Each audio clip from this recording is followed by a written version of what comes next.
Olá, sou Juvândia Moreira, presidenta do sindicato, e nós estamos começando mais um Momento Bancário. E hoje nós vamos falar do 1º de maio, né? Como é que vai ser o 1º de maio, qual é o tema do 1º de maio? Esse 1º de maio vai ser um 1º de maio de luta, né?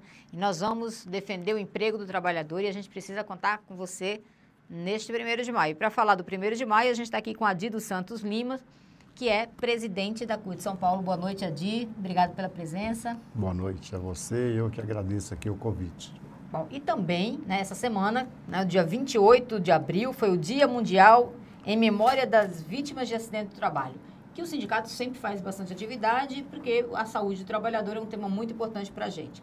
E para falar sobre isso, a gente está aqui com o Dr. Ricardo Fernandes de Menezes, que é médico sanitarista, coordenador de saúde do trabalhador da Secretaria Municipal de Saúde de São Paulo. Boa noite, doutor. Obrigada pela presença. Obrigado pelo convite. Bom, então vamos começar falando sobre o 1º de maio. Adi, o 1º de maio, nós estamos falando sobre o grande problema da classe trabalhadora nesse momento, que é o risco que a gente está correndo de, né, rasgar a nossa carteira de trabalho, de perder os direitos que nós acumulamos ao longo de muitos anos de luta. Então, esse vai ser o grande tema do 1º de maio, né? Contra essa de lei da terceirização, da precarização. Queria que você falasse um pouco sobre o 1º de maio. Então, Convidasse Juvândia, aí os bancários, né? Quero também aproveitar para cumprimentar aqui o doutor Ricardo. E, olha, Juvândia, o 1º de maio da CUT sempre foi um 1º de maio voltado para os trabalhadores, né? Nós sempre tivemos a preocupação de colocar os temas, as nossas bandeiras de lutas. É verdade, todo 1º de maio tem um tema importante. E também casar isso com um pouco de alegria, porque é um dia em que os trabalhadores deveriam ter muito a comemorar. Depende da conjuntura, por exemplo, nessa conjuntura nós estamos trazendo para o 1º de maio o tema contra a corrupção. Nós temos percebido que nesses últimos meses tomou conta das páginas de jornais, embora esse tema não é um tema novo no país, nós sabemos que existe uma cultura de corrupção no Brasil que precisa ser combatida e felizmente está acontecendo agora. No setor público e no setor privado, setor público e setor privado, né? Mas parece que começou agora a corrupção no Brasil. Então nós queremos trazer esse tema para o 1º de maio para dialogar com os trabalhadores, com a sociedade como um todo. E vamos trazer para o 1º de maio também a defesa dos direitos dos trabalhadores, porque nós entendemos que as medidas provisórias editadas pelo governo, a 664 e a 665, ela mexe com o direito dos trabalhadores. E nós estamos propondo que o governo retire as medidas provisórias e negocie com as centrais sindicais. Certamente nós teremos um outro ajuste fiscal que não é esse que está aí, porque esse ele vai de encontro com a retirada de direitos dos trabalhadores. Nós também estamos trazendo para o 1º de maio o tema da defesa da Petrobras. Nós temos visto aí a Petrobras sofrer os mais duros ataques, né? E não é de graça, porque o interesse das empresas, das multinacionais, o interesse da direita no Brasil em tomar de assalto a Petrobras não é de graça, né? Depois que foi aprovado o regime de partilha, criou-se uma expectativa muito grande de que o lucro dessa partilha que o governo aprovou para a educação, para a saúde, eles querem que esse lucro vá para o bolso deles, né? Do bolso das empresas multinacionais. E nós vamos trazer o tema da defesa da Petrobras no 1º de maio. Também nós queremos discutir e dialogar com a população sobre a necessidade de uma reforma política no Brasil, porque nós entendemos que esse Congresso ele está descaracterizado, é um Congresso que não nos representa, é um Congresso que... Representa a vontade do povo brasileiro. Por exemplo, a questão do PL 4330. Nós vimos o que aconteceu agora na Câmara de Deputados em Brasília, onde o presidente da Câmara, Eduardo Cunha, pinçou um projeto do ex-Sandro Mabel, um projeto de lei, né, que tem o número 4330, que significa a precarização do trabalho no Brasil, a desregulamentação dos direitos trabalhistas. Para você ter uma ideia, que se esse projeto for aprovado, dificilmente os trabalhadores terão carteira assinada, 13º, férias, fundo de garantia. Além de que...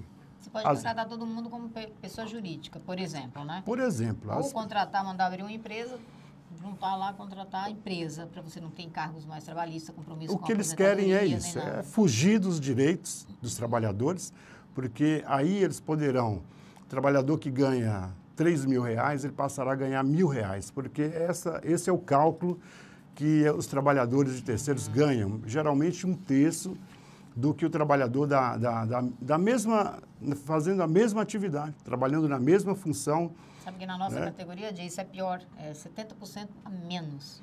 Então, e aí a questão do salário é um divisor para os empresários, porque a retirada de benefícios, possivelmente ele zera.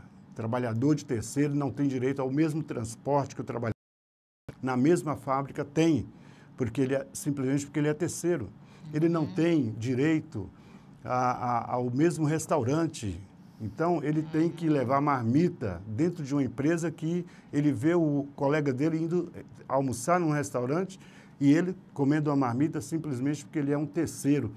Ou seja, o que querem com esse projeto 4330? É degradar o tecido social brasileiro.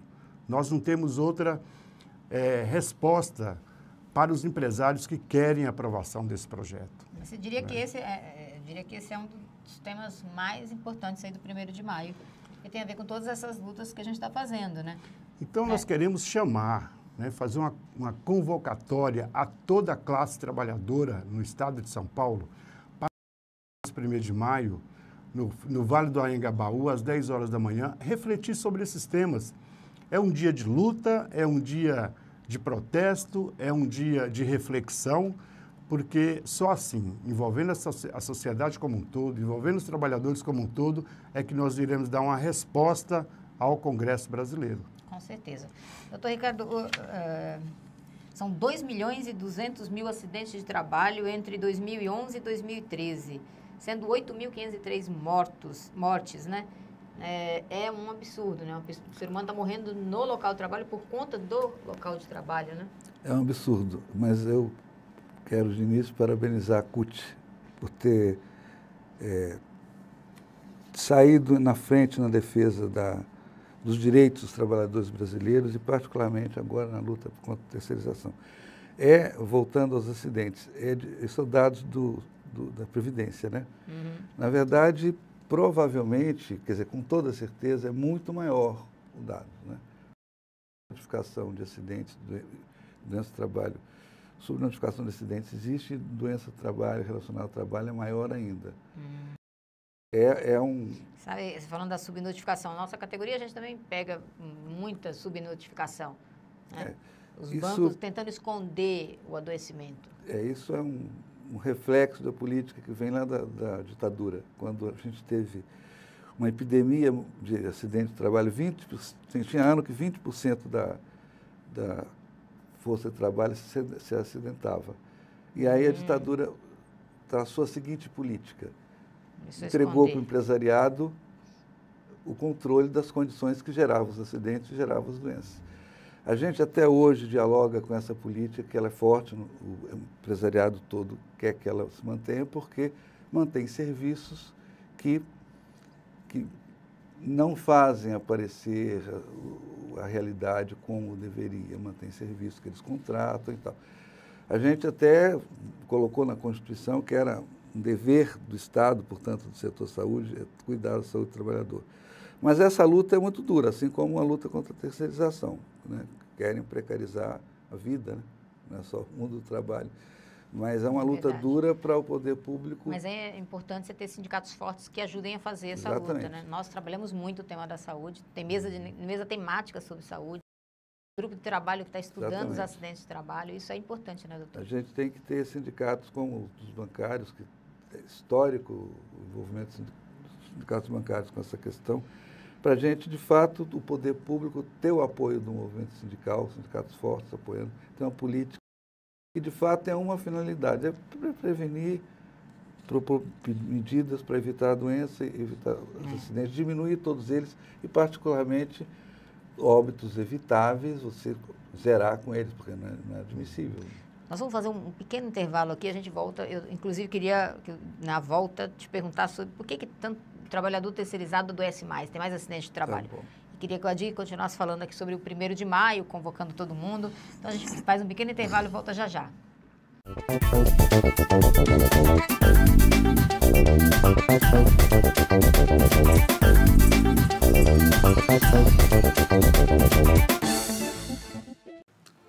Olá, eu sou Osmar Prado e estou aqui para falar sobre algo muito grave. No Congresso Nacional, um projeto de lei pretende regulamentar a terceirização do trabalho no Brasil. Imagine a escola dos seus filhos sem professores, hospitais sem médicos e enfermeiros, uma construtora sem operários. Todos substituídos por profissionais com menos direitos e garantias. A terceirização se dá quando o trabalho de alguém é vendido por um intermediário que lucra com isso. O projeto pretende autorizar essa prática de forma generalizada. O resultado será prejudicial a todos os brasileiros, pois os trabalhadores perderão direitos e garantias conquistados com anos de lutas. A proposta traz benefícios apenas para os empresários que usarão a mão de obra com custo baixo.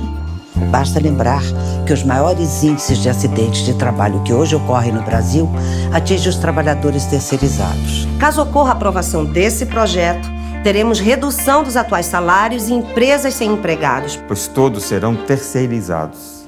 A terceirização existe para que a produção fique mais barata, o que pode acobertar o trabalho escravo no Brasil. Não podemos permitir que poucos ganhem com o trabalho de milhões.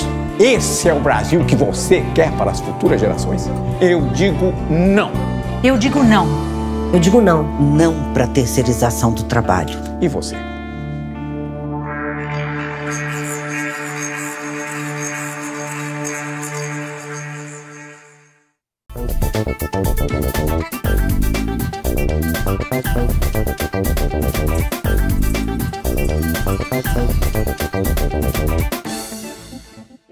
E a gente está falando aqui sobre o 1º de maio, sobre acidente de trabalho, sobre o Dia Mundial das Vítimas do Acidente de Trabalho, foi o dia 28 agora.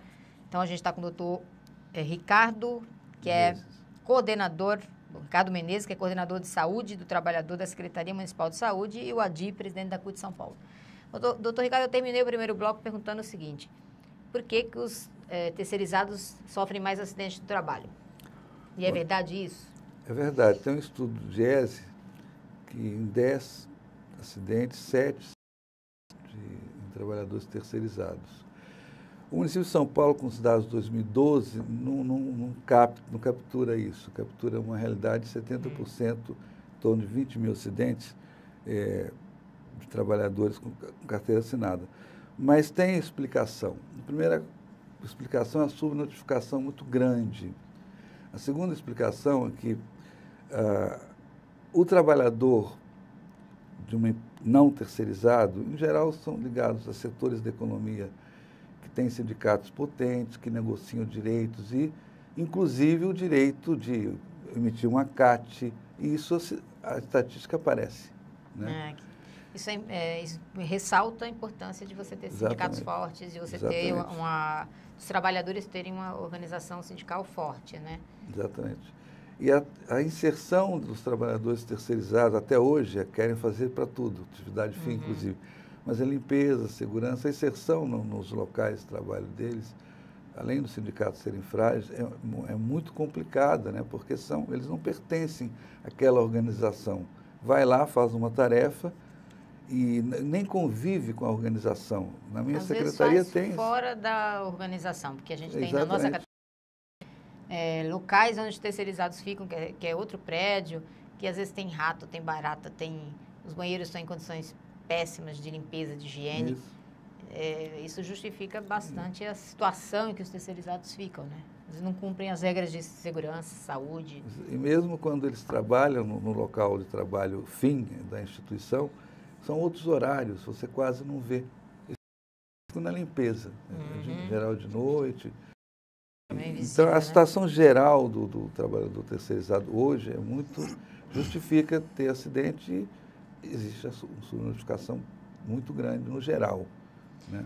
Ô, Di, deixa eu perguntar uma coisa para você. Sobre o 1º de maio.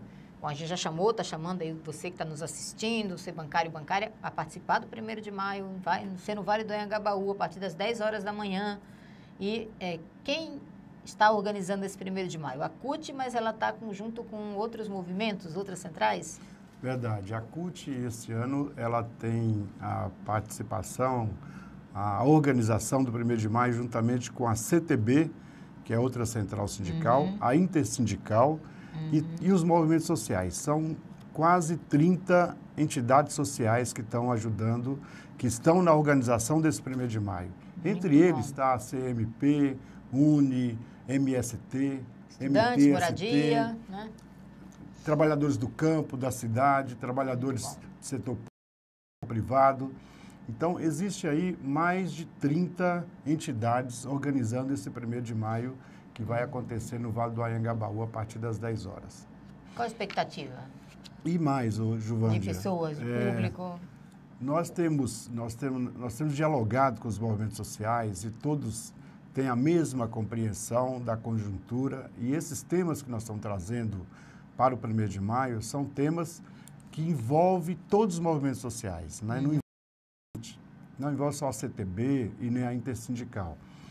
E nós, quando aprovamos fazer esse 1º de maio com todos os movimentos sociais, foi no sentido de chamar a atenção da opinião pública, chamar a atenção dos governos, seja ele municipal, estadual, federal, de que os trabalhadores, independente da sua categoria, nesse 1º de maio vão manifestar os seus direitos, as suas reivindicações. Por exemplo, a questão da maioridade penal. É um tema que vai estar no 1º de maio da CUT, porque nós entendemos uma medida que o presidente do Congresso, o presidente da Câmara dos Deputados, Eduardo Cunha, está ameaçando colocar em votação, e dizem que se colocar esse projeto passa. E o que será do nosso país, o que será da nossa juventude, o que será das nossas crianças, se elas nascerem condenadas à morte, porque alguém um dia colocou um projeto como esse e fez disso uma lei. E a população muitas vezes tem uma visão totalmente equivocada, né? Está recebendo informações equivocadas, porque fala assim, mas tem que reduzir a maioridade penal, porque o número de assassinatos, de crimes feitos por menores é muito grande, mas tem a estatística aí que é apenas 1%. Verdade. Portanto, a grande ameaça, né, não é essa, e na verdade essas crianças, esses jovens têm que ser cuidados desde a sua origem, para ter educação, saúde, qualidade, moradia, né, para não se tornarem delinquentes, não acabar indo para a delinquência. Né, porque o Estado, ele, na hora que se ausenta da sua responsabilidade, seja ele municipal, estadual, federal, a hora que ele se ausenta da responsabilidade, entrega a criança para a rua, para as ruas, entrega as crianças para o tráfico, entrega as crianças para a delinquência, é evidente que essas crianças não têm a mínima chance de se recuperar sozinha. E hoje, a antiga FEBEM, por exemplo, é um depósito de criança, é um depósito de adolescente que forma essas crianças, esses adolescentes para o crime. Diminuindo a idade, porque depois vão diminuir para 12, depois vão diminuir para 10. Claro, e onde que vai chegar? Vai chegar no ventre da mãe. Então, cuide da família primeiro, né, que o Estado dê proteção às famílias, principalmente as que têm necessidade de cuidar das crianças, de cuidar dos filhos, para discutir a origem do problema, porque reduzir a maioridade penal não é solução fim. Não é? É verdade. Bom, eu queria perguntar aqui para o doutor Ricardo Menezes.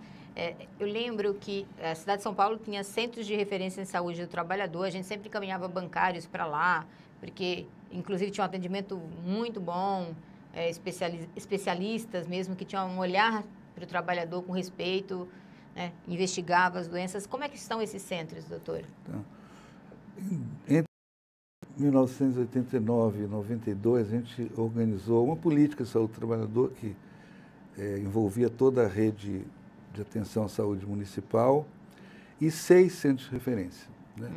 Um deles, no primeiro ano do governo Maluf, o de Itaquera foi desativado, e a gente, de 2013 para cá, primeiro a gente fez, discutindo, inclusive com o movimento sindical e na secretaria como um todo, a gente refez a política, estabeleceu a política.